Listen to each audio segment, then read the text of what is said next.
She waited in her wheelchair, dressed in her favorite lilac dress, the candles on her cake burning lower with each passing minute. The room was decorated with balloons, gifts wrapped in shiny paper, but it was all silent. No laughter.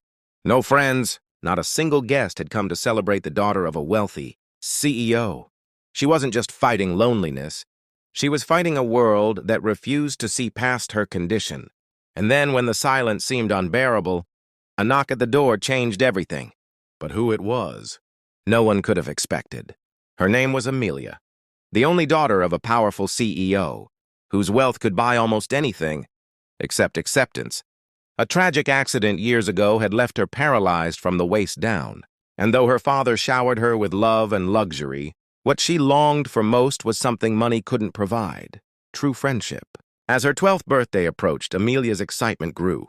She picked out a lilac dress, asked for her favorite vanilla cake with 5 glowing candles, and waited eagerly for the classmates she had invited. Her father made sure every detail was perfect. The decorations sparkled. The music was ready, and an entire dining table overflowed with food. To him, this celebration wasn't just a party. It was a chance for his daughter to feel included, to feel normal. But beneath the polished surface, unspoken doubts lingered. Whispers had always followed Amelia at school. Some parents didn't want their children to spend time with the CEO's daughter in a wheelchair. Others carried harsher prejudices, directed not at Amelia herself, but at the boy her father had recently hired in the household staff, a young black teenager whose presence seemed to stir silent disapproval in their wealthy circle. As the clock ticked past the party's start, Amelia's hope began to falter. The grand hall stayed eerily quiet, chairs remained empty, and untouched balloons floated like reminders of promises never kept.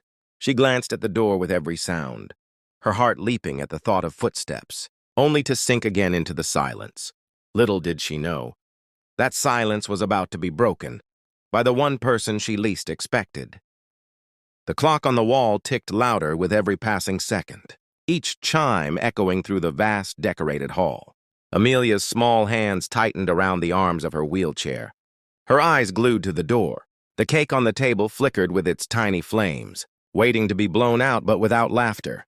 Without the sound of children, it looked more like a memorial than a celebration.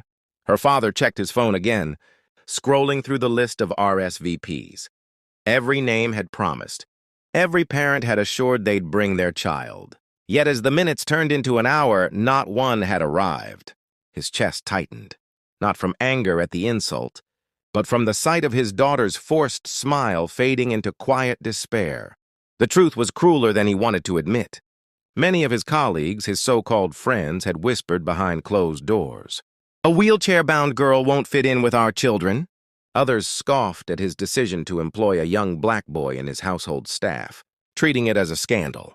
To them, their absence was justified. To Amelia, it was abandonment. The balloons sagged. The untouched food grew cold.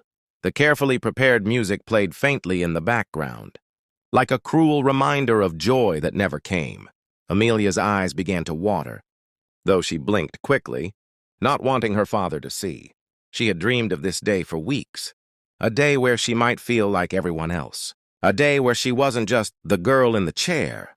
Then came the sound, a soft shuffle of feet outside the door. Her father's head lifted, hope flashing in his eyes. Amelia's heart leapt. Maybe someone had finally come. Maybe she wasn't forgotten after all. The door creaked open.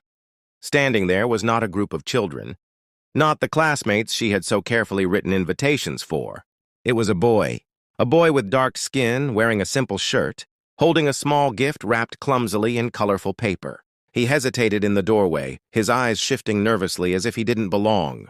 He wasn't part of the guest list. He wasn't expected, but he had come anyway. It was the boy her father had hired, his staff's son, who had seen the preparations, seen the disappointment and couldn't stand by. His gift wasn't expensive. His presence wasn't grand, but in that moment, it was the only light breaking through the suffocating silence. Amelia stared at him wide-eyed. He shifted from foot to foot, unsure if he should step inside. The hall that had felt so empty suddenly held a new kind of weight. For the first time that night, Amelia's lips curved into the faintest, fragile smile. The silence was broken, but what it would mean for both of them was only just beginning. The boy stepped fully into the room, clutching the small gift to his chest. For a moment, the vast, decorated hall seemed to swallow him whole.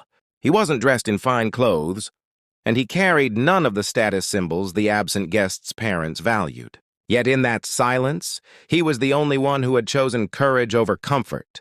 Amelia's father froze, unsure of how others might judge this moment if they were watching.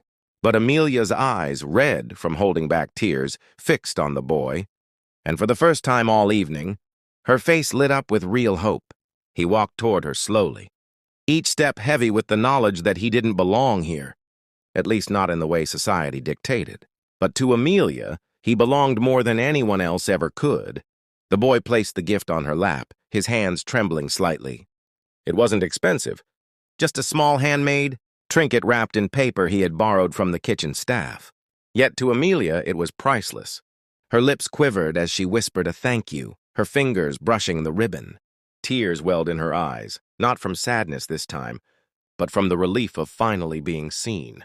In that moment, the loneliness melted away. The silence of the empty hall no longer felt like abandonment. It felt like a space where something truer, something braver had happened. Her father's chest tightened as he watched. All the money in the world hadn't brought a single child to his daughter's side. But a boy who had nothing had given her the greatest gift of all, dignity, friendship, and presence. For Amelia, this wasn't just a birthday anymore. It was proof that kindness could break through walls that wealth, power, and privilege never could. The night didn't unfold the way Amelia had imagined. There was no crowd of classmates, no laughter echoing through the grand hall, no long line of gifts waiting to be opened. But when she looked down at the small present on her lap, her heart felt fuller than it ever had before. That single act of kindness, one boy's decision, to show up when no one else would, gave her the memory she would carry for the rest of her life. Her father stood silently behind her, struggling with a mixture of shame and gratitude. Shame that his world of wealth and power had failed his daughter so deeply, and gratitude that someone society had dismissed, had stepped forward with more courage than all his colleagues combined. He knew in that moment that this story would not be about his success as a CEO, but about his daughter's resilience, and the boy who refused to let prejudice dictate his choices. In the days that followed, Amelia's classmates had excuses. Parents whispered, deflecting blame, but the truth lingered. Their absence had revealed a hidden cruelty, a prejudice too often ignored. Yet what stood brighter than that cruelty was the courage of one black boy who stood alone against it. And so Amelia never forgot her 12th birthday, not as a day of emptiness, but as the day she learned that friendship, compassion, and bravery don't come from privilege, but from the heart.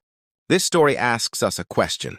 We can't ignore how many times do we stay silent while others suffer, and how many times could one small act of courage change everything?